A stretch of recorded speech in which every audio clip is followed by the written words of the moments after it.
It's really crazy. I don't know how these people, like, you know, these big stars, they can burn through hundreds of millions of dollars. You know?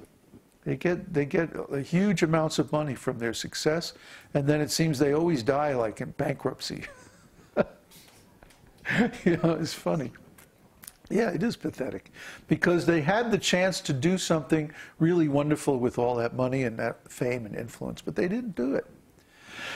You know, we don't have any money, and we don't have any fame, really, you know.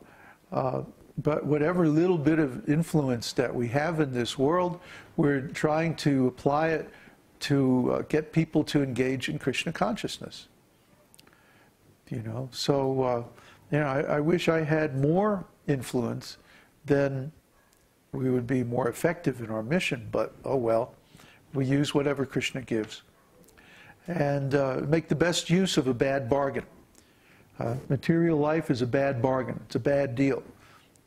It's a temporary existence ending in death. So the best thing we can do while we're here is engage in Krishna's service. And that means helping other people become Krishna conscious. I'm going to say this over and over again until you get sick and tired of hearing it. The best devotional service is to help other people understand this science. Even if it's just passing out little stickers that say, 2012 is coming. esotericteaching.org. Or change your consciousness, change your world. esotericteaching.org. What was the other one? Somebody else suggested today. There's another one. Yeah?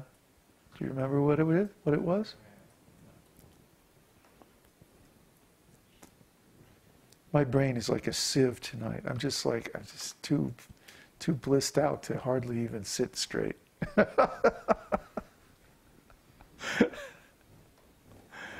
Oh. King of all knowledge. Oh, yeah. Well, this esoteric teaching, I just quoted that from Bhagavad-gītā, and I put substituted for instead of this knowledge is the king of education, the esoteric teaching. This esoteric teaching is the king of all knowledge, king of education, the most secret of all secrets. And because it gives realization of the self by direct perception, it's the actual aim of religion, the perfection of religion. It's a nice verse from Bhagavad-gītā. I think it's 9:14 or something like that. Anyway, yeah, we could use like that, print up little cards, you know, just give them out to people. Because preaching is a numbers game. This is what everybody seems to miss in the beginning. They think that because I have some relationship with this other person, and I'm interested in Krishna consciousness, if I give them the information, they'll also be interested in Krishna consciousness. And guess what? It almost never works. Almost never works. I remember I made one friend of mine a devotee. Out of all the musician friends and people that I knew, when I became a devotee, I looked up this guy that I had played in a band with. Well, actually we had a flute duet. We used to go around in restaurants and just play these little pickup gigs on Sunday morning brunch and like that. In restaurants, we'd play like Bach and Mozart flute duets and stuff like that. It was pretty cool. But I had to preach to him for 3 days straight. I mean, almost literally from the minute we got up in the morning, all day long until the end of the day at night. He was living in a tent out in the woods doing the sadhu thing. And so I went out there and I just preached and preached and preached and read to him Bhagavad-gītā and all that. And it wasn't until we got to talking about Varnashram Dharma.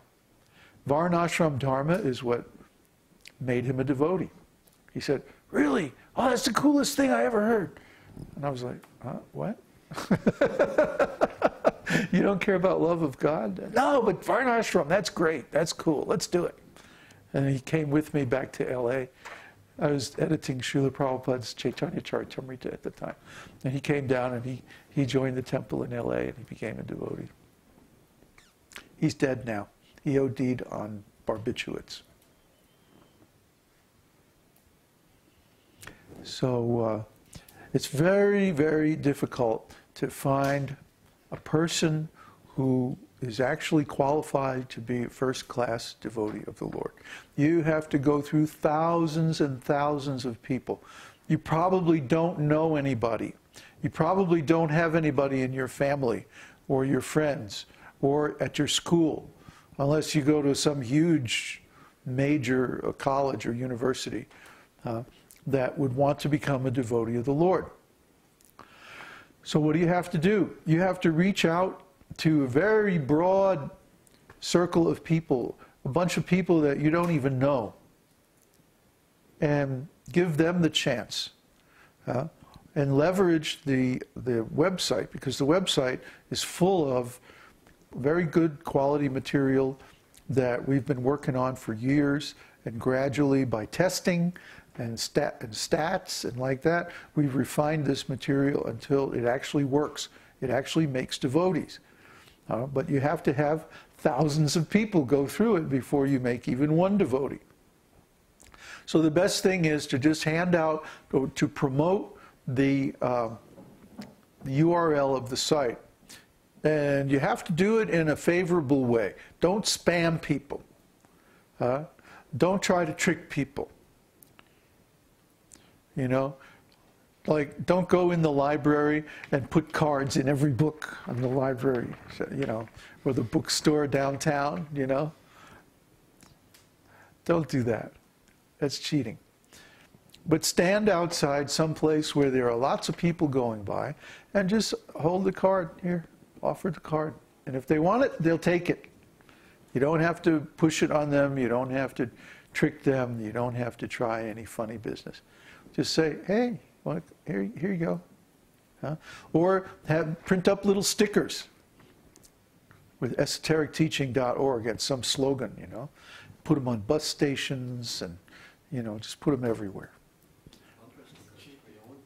Yeah, a bumper sticker. You can get those custom. There's websites where you can get custom bumper stickers printed up for a few bucks. Put it on your car. Let people see it. So you don't know. That's the thing. Even I cannot tell who is going to become a devotee. It's not possible. You just have to let them decide. You give them the chance, give them the information, connect them to the site, and then they do what they want to do with it. You have to recognize that everyone has free choice. Everyone has free will. Everyone has the free will. Our free will is very tiny. The limit of our free will is whether or not we're going to engage in the devotional service of the Lord. At every moment, we have that choice. If we choose to engage in the devotional service of the Lord, well, then everything else is more or less planned out because we have a particular mood of service, we have a particular eternal identity, and then there are, you know, the 10 stages of devotional service, and we're going to go through those like every other devotee ever did. And so that is pretty well, you know, planned out. Once we make that choice, and once we make the choice that, no, I don't want to engage in devotional service, well, then we have our karma, and the 3 modes of material nature, and the various divisions of time. And so then, from that point on, our existence is pretty well planned out. The real freedom that we have is the ability to decide, do I want to be engaged in devotional service or not? Which really roughly equates to, do I want to be happy or not? Because being in touch with Kṛṣṇa is happiness. We had a little example of that earlier tonight. And being separated from Kṛṣṇa is suffering. Everybody knows what that's like already. So we don't want that. We want to be happy. We want to be devotees. So we choose to engage in devotional service 24 hours a day. That is the most sane, rational choice you can make. To choose to be separated from Kṛṣṇa is the same as choosing to drink poison Well, why would anybody drink? Here's a glass of milk and here's a glass of poison. Huh? Which one are you going to drink? Duh. So here you can go this way and you can be happy, or you can go this other way and suffer. I mean, it's not a very difficult choice. But it's still amazing how many people choose to suffer. Why do they choose like that? Because of these anarthas. Because they're cursed by Yamaraj. Or they have too much opulence and they don't want to risk it. Or aparādha-uttha. They have some offenses. And they're suffering on account of offenses. We went over the offenses in chapter 8 of Nectar of Devotion. There's a long list of offenses. The offenses are the 10 offenses to the holy name, and then